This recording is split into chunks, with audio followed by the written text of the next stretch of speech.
Hey everybody, welcome in. This is Rudy on the most boring video you're ever going to see on this channel. The whole purpose of this video today is we're going to do nothing but I'm going to ramble and talk about nothing, and I'm going to sort literally, I am literally going to sort all the Amonkhet common cards. So we're going to sort, I'm thinking, what do you guys think? It's probably going to be about 36 boxes worth of bulk.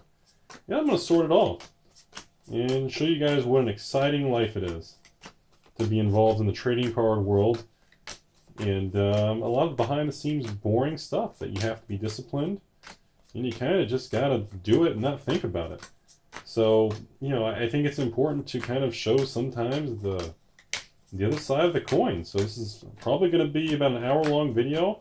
I'm going to do the full, I'm going to show you guys, I guess, how I sort. And I'm going to kind of show you guys the full 2-round sorting process I use. And, yeah, so if you guys have something important to do today, this is probably not the video for you because it's not going to be anything really exciting. We're going to sort all these.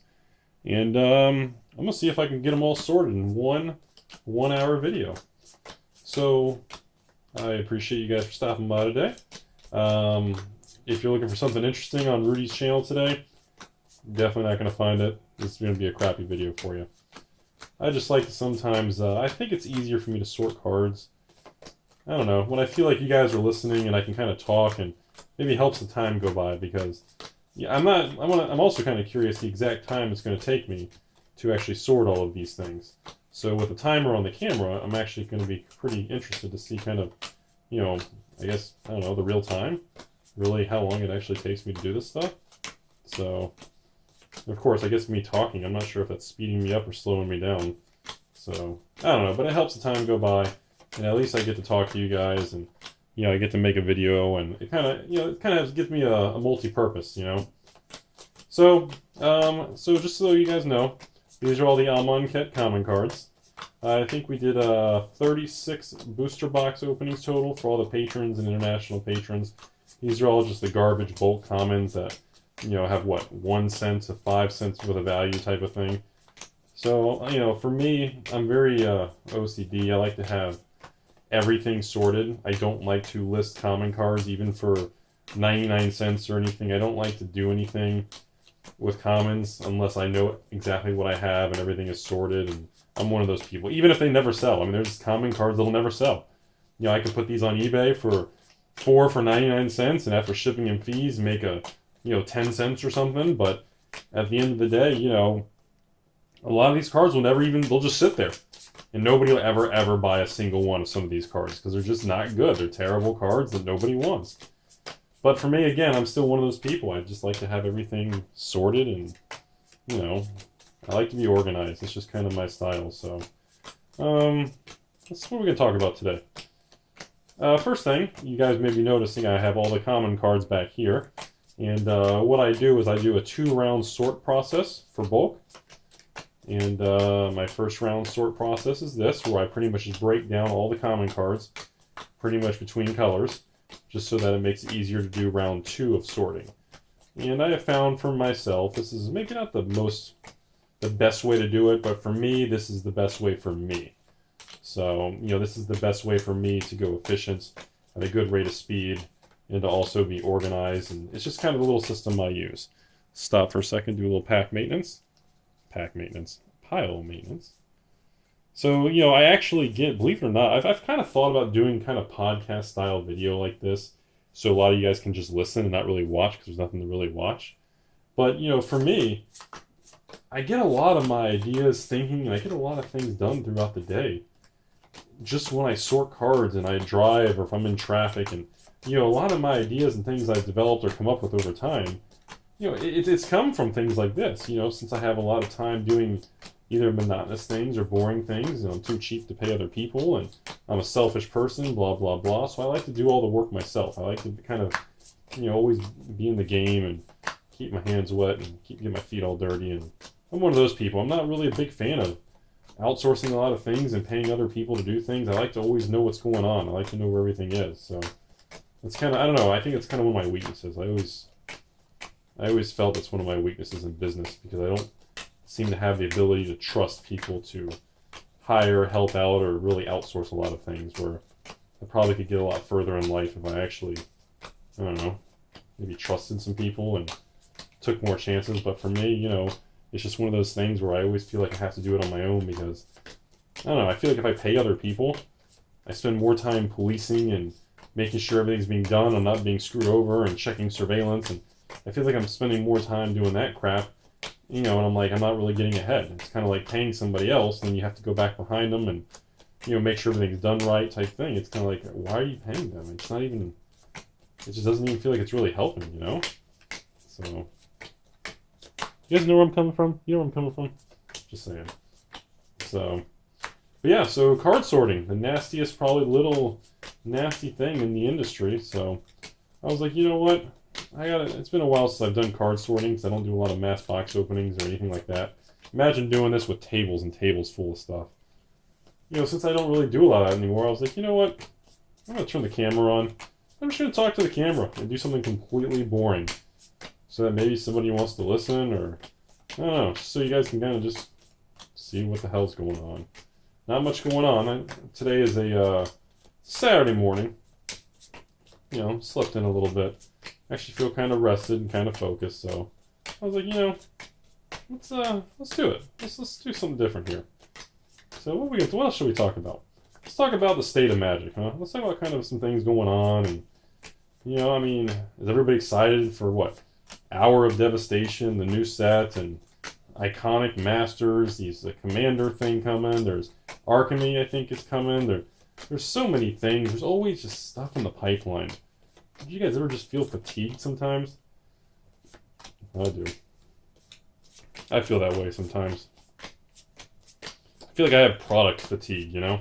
I feel like a lot of times, you know, everybody gets so excited and makes all these videos and spoiler videos and millions of spoiler videos, and everybody wants to know every card that's spoiled, and hype, and then like a week later it's over with and just nobody cares. Nobody cares.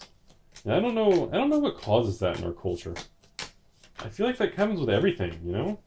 You guys ever notice that with video games and cell phones, even cars? Oh, the brand new 2018 Toyota, Ford, Honda, blah, blah, blah. You know, and it's just like, oh my god, blah, blah, blah. And then it's just like, you know, a little bit of time goes by, and everybody forgets, or just nobody cares. Everything just, I don't know. That's one of the reasons I always seem to have a hard time, I don't know, spending money. That's why I think of myself as maybe a very selfish person, because I don't even want to buy like a new fancy car, because I'm like, before I realize it, it's got high mileage on it, the warranty's getting old, there's something new and better, and, you know, I've lost, you know, 60% of my money in that vehicle. You know, it's just kind of one of those things where it's just so tough to... Don't you guys agree with that? Do you guys know what I'm talking about? If anybody's even watching this boring shit. You know, that's kind of how I look at that stuff, and I'm just like, man, it's just kind of... I have a hard time buying other things, or maybe for me, maybe it's because Magic spoiled me. Maybe because Magic, I'm like, hey, if I buy this reserved list card, at least I know in 5-10 years from now it's not going to be worthless with 1 million miles on it, and you can have all these repair bills, and you have to pay annual fees or registration or taxes, and I don't know, all kinds of weird shit, you know? Maybe that's why. I don't know, I'm not really sure why that is. I kind of feel maybe that's spoiled things or messed things up for me. Maybe it's screwed up my outlook, or I don't know, what do you guys think, like my perception of stuff? Maybe how I look at things, or maybe my spending habits. You know, I know I did a video a while back ago about stuff like that, where I talked about, you know, how Magic is really, when I converted over from, just a player years ago to more of a business, strictly every Magic set and every Magic card is, you know, asset and an asset class and business, and is it a graded card, a raw card, a sealed product, is it new, legacy, vintage, reserved list? How rare is it? Is it graded? Is it, you know, just, you know, I feel like going deep into that rabbit hole has really had a lot of, I don't know, maybe it's had a lot of side effects on me. You know, now these cards, it's just, you do this stuff and you don't really, because for me, it's sad, because like when I see so many new sets now, and God, you know, everybody gets so excited, this and that, and standard's great, standard's broken, standard's useless. oh, new set will fix it, new set's worse, financial value, make money, lose money. And I'm like, you know the sad part about it was? Years ago with 4th edition, Ice Age, Revised, Alliances, you know, I used to appreciate and love every single common card. Like even I knew like even what every common card did. I would read what every common card was. I mean, it was crazy. Like it didn't even matter. Like I remember opening packs and being excited for certain common cards and uncommon cards, and I look back at that and I go, man, maybe that was just a fallacy. Maybe that wasn't real. Maybe that was just a side effect of, I don't know, maybe being young and, you know, ignorant, or maybe being young and just not informed, maybe. I don't know. It's kind of weird to look at stuff like that. I still feel like, you know, like they always say, you know, like I've talked to older people and they tell me, Rudy, every generation says the exact same thing about their generation with respect to the next generation. When they were younger, everything was better. You know, I hear that from, you know, people way older than me and baby boomer generation and all these things, but I mean, God, I sometimes, you know, and I know this sounds terrible, and I'm sure if any of the 5 people watching a boring ass video like this, you know, I know it sounds bad, but I miss the 90s, man. I feel like things were just so much, I mean, there's certain things I love and I would hate to not have now with technology and high-speed internet. Oh, God, dial-up and leaving my computer running overnight just to download one pirated song on Napster or some crap like that. You know, so there's things I don't miss, and I'm glad we progressed, but at the same time, man, there's a lot of the era. I don't know. Let me see if I can explain this good for you guys. I feel like the 90s had a lot of opportunity. I feel like the 90s had, like, I feel like the 90s, there was so much more right place at the right time type of stuff, you know? You know, and even with computers and the Microsoft and Apple, Steve Jobs, Bill Gates type of people, and or Mark Zuckerberg with Facebook, and, you know, and then you got the fallen angels like the MySpaces and, you know, all these other companies that came and went to the .com, and but I still just feel like that the opportunity was there. Like, so, like, you know, if you would recognize it, which those people did, you know, there was so much opportunity for a new world and for young people to go out there and, I don't know, change the world. You guys still there? Probably not. You know, I just feel like there was so much more, I don't know. You know, it's like, you know, I know Steve Jobs isn't known to be like the best person, especially personal life and the way he treated people, but, you know, there's certain things in the history, if you read the books and, you know, even watch the movies, which are Hollywoodized and everything, but let's focus on that for a minute, the Apple thing. You know, there's a lot of, if you really do I mean, Steve Jobs first started making stuff out of his garage, and, you know, similar to the Bill Gates story, and, you know, and then he was able to go to local stores or local computer places. You know, actually locally, he could walk into these local places and these electronic stores, or at least what they called them, and he could say, hey, I've got these motherboards or these parts, or I've made something, and do you want to try selling it? I mean, you know, the purpose of me saying this story is, you know, it was a time where anybody could make something in their garage. You could walk to your corner store and you could literally, like, try to sell them the product and have them carry it in their store. And I find that very fascinating. You know, I don't know if many people are kind of understanding that feeling that I'm trying to portray here. And hopefully you can even hear me okay next to the camera. I'm not really sure. I'm standing, like, next to it. That would suck if I'm filming all this and it doesn't come in good. But, I would, you know, in other words, like, you know, it was a time where someone could go to make something, approach small businesses, and get your product out there and get stores to carry it. Do you guys understand? Like, if you were to go to a company or go to a store, if you walk somewhere to go, so everything is so corporate and commercialized, you can't just walk to a store and try to sell them the product you just made in your garage. Like, they would kick you out, or they'd say, call corporate, we don't care. Because there's 18 million layers of management and the bobs, and, you know, everything's so layered in these ivory tower bullshit. You know, and I feel that's a very sad thing. I kind of almost feel like, you guys see everything okay? Yeah.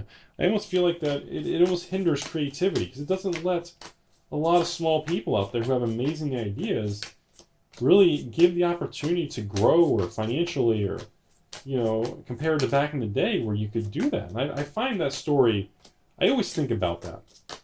I always think about how back in the day, like the Apple story where somebody, a guy could make something and approach local stores and they would carry the product just like that.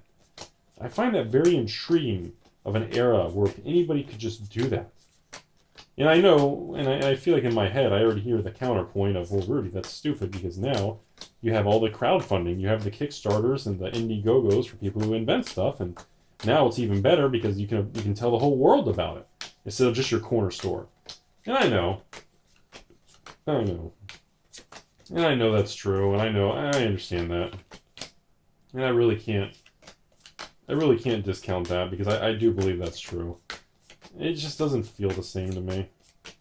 And I'm a sucker too, man. Like, you guys remember, like, even back in the day with, anybody remember Hollywood Video and, obviously the Blockbuster story and all these things? I remember being young, man. And I remember going with, like, my parents and stuff on weekends or a Saturday night and when I was in, like, middle school and everything, even elementary school, and, we'd go out to dinner and afterwards we would all go to, like, a Blockbuster. You'd walk in and smell like popcorn, there'd be snacks and trailers playing on the TVs, and everybody would rush to the outer perimeter of the store looking for the new release, and it'd be sold out, or, and I know it's goofy sounding, but, and I think I'm speaking, I don't know, I feel like I'm speaking out of a lot of nostalgia. Maybe the memory is better than the real world was at the time, one of those type of things. I'm starting to, I kind of feel that. Even listening to myself say it, I kind of feel it was like that. But, I don't know. And I think that was with a lot of things. I just, I don't care what anyone says. Small business is just so bad. Besides, service industry, where, a small business person could, I don't know, cut hair, do nails, and, service industry as in food and restaurant. The whole retail world, which is what helped, shopping centers and malls and a lot of commercial real estate and property and people who rented, and it helped, it built a whole era just from retail. And, I just think all that doesn't exist anymore. And unfortunately, fumble. Unfortunately, I have a hard time believing it ever will. I just really don't think that kind of stuff is ever really going to exist again. And if anything, I think it's probably going to get a lot worse. I definitely can tell you one thing. I definitely don't see it getting better. I think that's kind of think that's a big deal. So, just saying. I don't know if you guys understand what I mean or not. But I remember that kind of stuff. I used to get excited going to Walmart. I remember going to Walmart as a kid. Or Kmart back in the day. Montgomery Ward's, Pick and Save. Anybody remember that stupid crap places? I used to run to the electronics department and hope they had the new Super Nintendo game, and, and I would just, my eyes and my hands would be glued to that plexiglass looking through the window. I'm like, oh my god, what game is this? Super Mario, Zelda, Metroid, Mortal Kombat, what is this stuff? Oh my god, this is incredible.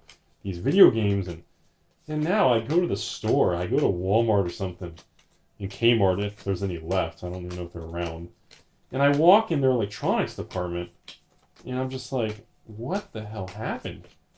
I can't believe the future. It's like the electronics departments are dead.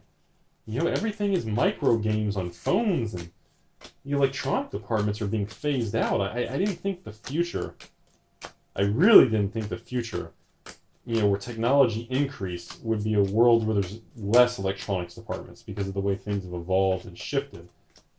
I definitely didn't see that crap coming. That's really crazy to me. I find it very, I get surprised by that all the time.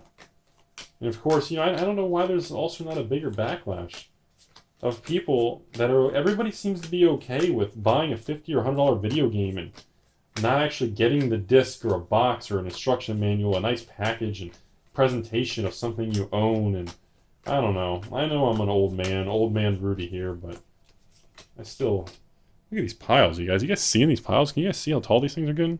I don't know. But I still remember that stuff, and those were big deals to me. But I guess everybody in nowadays, nobody seems to really care about that kind of thing. I think I'm the only person who's like, "Oh, bring back big boxes and packaging," and for video. I think I'm the only one that really cares. I get the feeling that the majority of the public doesn't care, or maybe the new blood is coming in, the new generation, and they don't know any difference. So to them, they're not craving that old feeling. That kind of thing that an old guy like me would think about. That very well could be the case too. But there's really something to be said for that stuff. There really is. And I really, and I think it's one of the reasons I'm so excited about doing another location. Just the fact of opening another store. Even, and branding it with Alpha Investments and building a brand and it's just funny because and I know when people finally watch that video, people are going to be like, wait a minute, that doesn't sound like a card store. I don't know if that video is going live or not. And you're right, it doesn't. And it's funny because it's almost like I know the people who see it, they know me from the internet. If they don't know what it is, then they don't watch me on YouTube. And it's almost like it's almost like I don't know, like a checkpoint. It's almost like a way to verify if people recognize the name from the internet or if they're just a random person locally. And I kind of think that's an interesting concept. And, and like I said, it's just, even only opening like Friday nights once a week or something like that for a few hours and just talk and hang out with people. There's something to be said about that kind of thing. Like, Magic is a game of meeting people. It's called The Gathering. It's Magic. The Gathering. Come on, people. It's kind of, I don't think anybody's still watching. So I can probably say whatever I want. Penis, balls, hamburger, pizza, potato, cheeseburger, macaroni, taco, floppy. Anyways. So for the one person still watching, like I said, it's just one of those things where, I don't know, maybe that's why I just like opening card stores, hobby stores, whether I'm a passive owner or, I'm doing it on my own or I have just financial ownership or whatever in one, I think that's why I like it. I don't know. I think it almost maybe it's like a throwback to the 90s. Maybe it makes me, it's a weird self-fulfilling type of thing. I don't know if that makes sense. Some of you it might, some of you might not, but I kind of just feel like this is the type of video you guys should just chill out and watch late night while doing something else on the computer. You just listen to it. So, yeah, I like the way the card stores come in the new one, and like I said, it's such a good feel-good thing. I just like doing these kind of things. I remember when I did it with the restaurant, and I did it with another card store location, and I did it with I think it's like the third time I've done it, and it's just kind of, it's fun. I think that's the best way to say it. To make everything as simple as possible, simply put, it's fun. And there's not many things with everything that goes on in the world and how complex things are and how people get so triggered and miserable and happy and sad. And I think it's nice to honestly just say that, it's fun to do. It doesn't feel like work. So, man, let me tell you guys something. When I worked at my old financial institution, I never went to bed on a Sunday night thinking, wow, I can't wait for Monday to start fun. It was a shady grind. You had to just grind it out. And you needed a certain amount of luck, too, with clients and money and things to happen. Sometimes you just didn't get lucky. You didn't get any good clients on the phone that day or something, But other times, it was just almost like things would fall into place. It was so easy. You felt like, wow, this is easy money. I think all jobs feel that way, even waiting tables. You can get one table in a restaurant, get a good tip, and you're like, oh my God, this is I love waiting tables. It's fun. Then you can go in the next day, wait on 4 or 5 tables, get tipped $1, get stiffed, get a $5 tip. After tip out, you don't get crap. And, it can really swing the other direction. And I think it's important for a lot of people to think about that kind of thing. I don't know if you guys realize that. I think it's important on the good days to stay very humble. In the bad days, to stay very, conservative without getting too angry. Whether something bad happens locally, something bad happens on the internet, someone's attacking you on the internet, people don't like you on the internet. You know, and again, it is the internet. You know, if you really just, you know, kind of do what I do, just don't really care about it. And, you know, you care about your supporters and the good people, but, you know, if you're, you know, the more you're on the internet and you film and talk to people and show things, I mean, the more, and especially the bigger you grow on the internet, especially YouTube or anything, you're going to have people that are not going to like you. You know, a lot of people have a real hard time with that. You know, I think for me, I kind of think the reason why I'm able to not let any of that stuff bother me or any of the other channels or individuals or people is, yeah, I guess I came from such a harsh environment in the job career field. I just don't feel like anything, any comment or anything else anyone else says, I just don't think there's anything that could really get to me because of how desensitized in the industry I came from and the way, you know, we were treated and the things I saw and things that we were exposed to and the attitudes and the way we were talked to is, you know, I don't think there's, because of it, I just think it makes me very, it just puts such a thick concrete wall up, it just makes it almost impossible for me to be, whoa, fumble. Sometimes bad things happen. You know, I think it's time to lower the piles. So, you know, it's just one of those things where, you know, it's important to just not let that stuff bother you. Like, look at this. See, now I gotta stop. I'm losing time. We will rebuild. We will recover. Always. So, like I said, it's just, I think that's one of the reasons why I'm able to deal with a lot more things. I really do believe that. I think it's just simply the fact of, you know, the history of the other jobs. You know, I've had so many jobs and been fired from so many jobs and for questioning things and not agreeing with things, and, you know, and now I'm on YouTube and, you know, I kind of run my own show on YouTube, literally, I guess you could say, and it's interesting to see the difference, you know. It's one of those things where I remember a long time ago, I asked a very, very well-off financial person I worked with. And that person was telling me, Rudy, do you know why big companies always have a higher probability of failing when the economy shifts and the economy is very volatile? And I said, I didn't really understand where he was going with this, but the person told me that, you know, because big companies are so big and so many layers of management, when the economy changes or shifts, they literally don't have the ability to adapt. They are so slow to react and so slow to adjust their business model and their expenses and their overhead that, you know, by the time they adjust, it could be 6 months, a year, 2, 3 years, and they've been bleeding money for 10, 15, 20 quarters, and they're down millions and millions of dollars. Where these small, more aggressive, nimble, agile companies, when an economy speeds up or slows down, they have the ability to shift. They have the ability to downshift or upshift on the fly. You know, you can speed up or slow down because you don't have to go through 100 layers of management, 14 different chains of command, you know, military. You know, and it's very interesting when you think about, and you kind of have some discussions with stuff like that. So, wow. You guys, are we still here? Is this still recording? Where are we at? 28 minutes in? Can you guys even see what's going on here? Let me tilt the camera a little bit. All right, how's that? So like I said, you know, it's just one of those things where I think about I focus on a lot of strange things.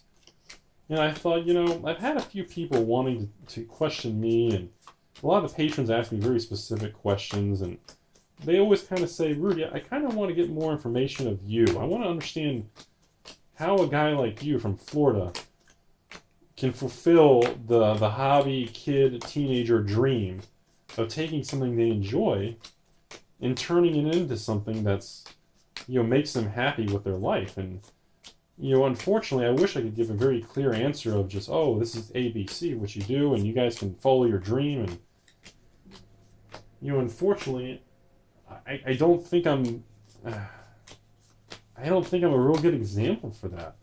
Like, a lot of people are just like, oh, Rudy, man, keep up the good fight. You're the one, you give us all hope and proof that, you know, regular people can, you know, do a hobby and something that older people and adults think is stupid, and you get older and you take it and you run with it. You take the industry, you beat the shit out of it, and you show the world, you know, what you can do. And I know that's a very inspiring, powerful type of thought and thing to do and say and see, but I don't know. The reality of it is, I don't think that's really.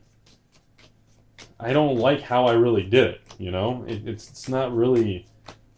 It's not really positive and encouraging when you guys really think and understand, how I did all this and how I got to where I am, and the money and everything. When a lot of the money and the cards and the old stuff and all this stuff I got and the money and how we started and grew and it's Wall Street money. I mean, this wasn't all the money and these old vintage things, the different things you guys are seeing. This stuff was not started just because I had a dream, to just open a card store, which I did, but it wasn't fulfilled. It wasn't fulfilled from simply just working hard and flipping magic cards, or going to school and getting a degree, and unfortunately, there's no cookie cutter, simple answer for me to say. Wow, those are really. You guys see how tall those piles are? You guys see that? Look how tall that is. Holy crap, that's a really tall pile. So that's kind of something. Holy crap! You guys see how much we've sorted? This is all that's left. Just these three. Holy smokes. We're going to have to do a pile reduction stop here in a second.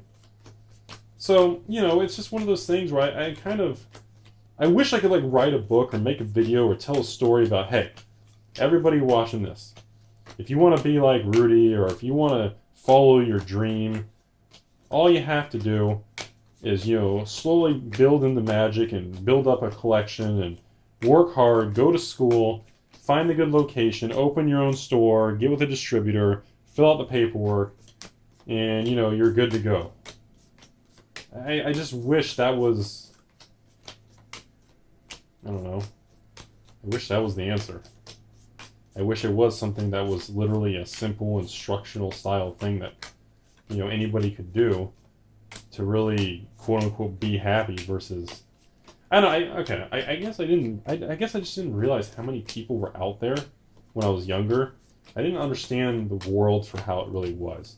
I didn't understand that how many millions and millions of not only Americans, people around the world, do jobs that they hate, and they're underpaid, and they're miserable people. And all they do is just stare at the clock and count the minute down so they can get out of that stupid place to go home or get food or go out at night or to go on a date with somebody and, do something that they really enjoy. I never understood that. I got older when I started working a lot and working with a lot of older people, especially out of college, and some of the people I worked with at these financial institutions were doing it their whole life, and they were, 40s, 50s, 60s, even 70s, and I started to really get a lot better understanding of just, holy crap. I just, they don't tell you that as a kid, which I guess that's a good thing. I guess they really shouldn't, huh? I mean, can you imagine going through school and they tell you what life's really about? Good Lord. Can you imagine how different school would be in high school and middle school if you actually knew? Wait. Can you imagine if you knew that, honestly, whether you get all A's or AB honor roll or A, B's or C's, and, if somebody went up to you and said, hey, it doesn't matter. After you graduate, a couple of years go by in the working world, and so you go to college, and it doesn't really matter if the kid next to you gets all C's or if you make all A's. I kind of find that very intriguing. Stuff like that is very fascinating to people like me. See, I think of the weirdest stuff. I don't know how long we've been filming, but I highly doubt anybody's watching me sort cards after 30 minutes. Can't believe I'm actually going to do the first round of whole sorting. Isn't that crazy? It's kind of nuts. Can't wait to see how many people complain about this boring video. People are just going to be ridiculous. They're going to be like, oh my god, he's uploading this? Rudy's out of content. But, this is kind of a... I don't know. I kind of like this. It's, this is the work I do anyways. And I get to film additional content for you guys. And, I don't know. I think this made it, as stupid as this idea of filming while sorting sounds, I don't know. I'm kind of starting to think it's not a bad idea. Dude, these piles, I feel like I'm risking my luck putting these piles this high. Do you guys agree with that? I feel like I am really pushing my luck with the height of these now. I don't know if you guys can really grasp the height of how big these stacks are getting now, but I think I need to stop and do a pile removal and readjustment. I guess I'm just getting, I'm actually getting through this a lot faster than I thought I would. It's probably because, again, I'm talking. I'm not focused on card sorting, which is why I wanted to do this. I thought it would really help me do more work and actually focus without thinking about it. And guess what? I think my theory is correct. Anyways, so can you guys imagine if you were back in high school or middle school and everything we all knew right now? Can you imagine being in middle school or ninth grade, a freshman in high school or something? Could you guys imagine knowing everything? All right, we got to do a removal here. I just can't imagine having the knowledge I have now and then being that young. Like, the leverage, the power, the risk, the damage you could do. Oh my God. Boy, that'd be insane. I guess that's why it's important you don't, right? It would be a disaster. Can you imagine that? How different your behavior would be?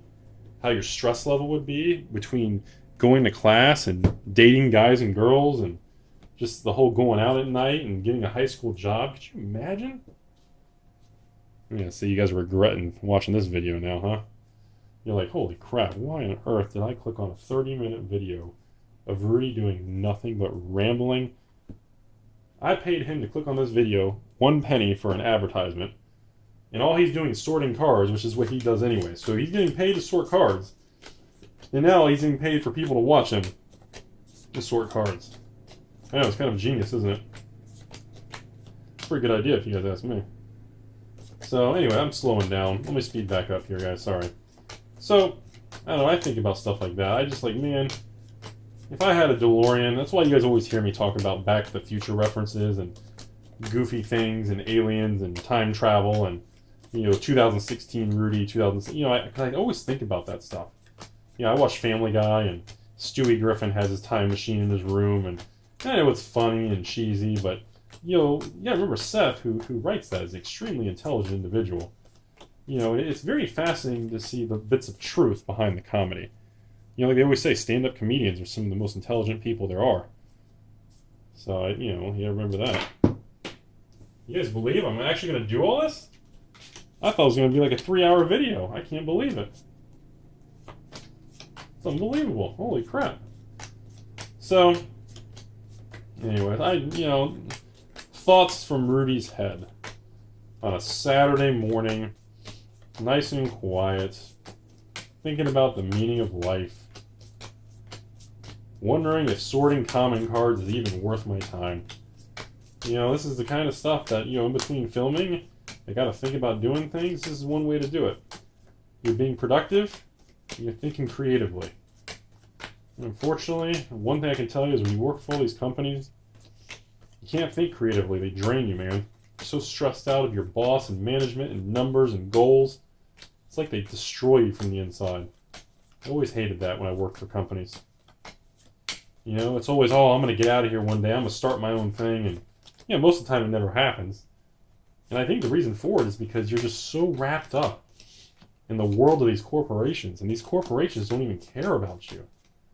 And then one day they just fire you or they lay off half the people. And you go, oh my God, I worried and all this stuff for these companies for this many years and all this time, and then that's it? None of it mattered? It's over with? Just a flick of a light switch. You think about stuff like that, and boy, it's almost depressing. That can really, that can really get you depressed, man. That can really, I know people who've worked for 10, 20, 30, 40 years, the same company. And that company, those people, they just didn't give a flying shit about them. Even my girl Lindsay, in one of the videos, you've seen her pop up once or twice. She used to be a teacher. And, she was one of those people. She was called into a room with like 15 other teachers. And they laid them all off. Got rid of them all. The people who did it didn't even know her name. Everybody, they just had a list of employee numbers. Isn't that incredible? Absolutely incredible. And stuff like that really hits me, man. And I've had other friends, similar situations. Not to mention, when I worked at the financial institution in 2008 when everything was crashing. And they were hiring people from all over the country, and they were flying into Florida just to take this job because everything was falling apart, and it was the only place that was hiring. And these 50, 60, 70-year-old people who've been in finance and Wall Street for 30 years were coming all the way down to Jacksonville, Florida, just to take a job paying, you know, what, 30, 40, 50, between what, 30,000 and maybe 100,000. Had families and all this stuff, all these things just to do that. And they never thought they would have to go through all that. And then, you know, one downshift in the economy. You know, granted, it was a pretty hard downshift. Giggity. By the way, last stack. Do you guys see that? Last flipping pile. Is it dark? Oh my god, the whole time? Is it too dark? Crap, I hope I didn't ruin the video. So... So I hope you guys, I don't know. I don't even know if this was a good video or not. I'll play it back a few minutes here and there. I'm not going to watch the whole thing back, just to see if you guys, if it seems okay to actually upload. But, I don't know. Should we do something like interesting? Should I say something weird? See if anyone's actually watched me sort cards. How long are we? 40 minutes! Oh man, yeah, there's no one watching. Yeah, let's do something weird like, alright, so let's see, Patreon. All the secret people like to look for little things. Obviously, next month, going to June, you know we're doing the brand new Amonkhet. You know we're offering Amonkhet for $79. Everybody knows that, probably. We're doing all the Force of Will sets. I don't know if that's public information yet. We're doing $79.99 for every single Force of Will trading card game expansion set that comes out moving forward. And by the way, expansion. I'm talking day of release. No delay like Magic. We're going hardcore. In Pokemon, same thing. We're doing all the Pokemon stuff moving forward. So that'll be pretty sweet. So I think everyone's going to be pretty excited about that. What else? Yeah, the Pokemon's still $84.99. I'm still trying to push to get to $79.99, but I guess maybe I don't do the volume yet, or I'm still kind of too new in that field. I'm really trying. I really want all the prices to be the same. But, you know, unfortunately, Pokemon has a little bit of a higher cost. So, just saying. Yeah, so probably going to do, obviously, next month we'll have Force of Will, we'll have Pokemon, we'll have the new Magic set. I think Commander's supposed to come out sometime next few months, like August or something. I'm not sure if I'm going to be able to... I know last year I did the Commander for the patrons. I don't know if I'm going to be able to do it this year, hopefully. I know it's like a little bit of a smaller thing or something. I'd really like to see what the Commander pricing and the quantity and everything is. 'Cause it looks like it's going to be really weird this time. I think it was, what, 4 decks instead of 5? Tribal. So I thought it would be really interesting. They've never done a smaller Commander box set. I thought that was really bizarre. So, yeah. Is that intentional, or are they wanting to print a more powerful, expensive card, so they had to cut back? You know, I don't really know what the idea was, or what's going on with these Commander products. Especially after they cut off print runs and the prices are going up, and Commander's been a really, really, really bizarre thing lately. You know, it's doing so well, but the way Wizards produces the Commander products is just very, very erratic, very strange. No idea what to think of it. I haven't had a 2016 Commander deck since release, man. I did the Patrons last year, I think it was November, and we sold like 1,000 of them, and I never got a single restock, not a single flipping box. It's like the Modern Masters 2017. Did the whole $199 and $149 thing, and I was still waiting for this huge second wave. Everybody said the print run was supposed to be huge and a bunch more, and it never came. I don't, and it's funny about it is the pricing is so bad too. You know, just the pricing it's because the market is so scared of reprints. People aren't touching it. It's really something else, man. It really is. So the market's really changed a lot. Boy, has it changed a lot. People are just concerned and nervous, and it's really amazing how far Magic's come with that, especially with their credibility. Consumer confidence crisis, if you want my personal opinion. That's Magic's. Oh my God, we're almost done. Consumer confidence crisis is kind of what I feel Magic's biggest problem is now. It's not even the cards. It's just nobody has confidence in Wizards anymore. And of course, this video is so long, I'm probably down to one person watching. You know, but nobody believes them because they do such stupid, erratic, non-communicative behavior, and they just, you know, they're just not doing a good job. They have such a good product, and they're just not doing a good job with it. I really wish they would, you know? I don't know. Well, I guess it took exactly, what, 1 hour? So we got, looks like we're about to finish first round sorting. Well, for anybody who decided to stay with me, the last few cards, this is it. We've sorted them all. We are at 45 minutes. For anyone who decided to stay with us at the end here, I hope you enjoyed it. Tell me what everyone thinks of Rudy's rambling session. You know, you guys see what I do anyways. The only difference is I filmed it. At least I can talk to myself, and hopefully people who watch can listen. I mean, maybe more of a podcast video since there's nothing to look at. But hey, you know, why not, right? I mean, I had to do this anyways, get it over with. So this is it. This is the end of the first round sort. So now that they're all color sorted for all the common cards, yeah. Next I'm going to do individual color, and we're good to go. And I can list them and try to see if I can get a quarter for stupid things, whatever. Thank you all for joining me on Rudy's Rambles. What did you guys think? Pretty cool? No? I thought it was kind of cool. Yeah, not too bad. All right, that's all I got. You guys have a great day. Thank you for watching.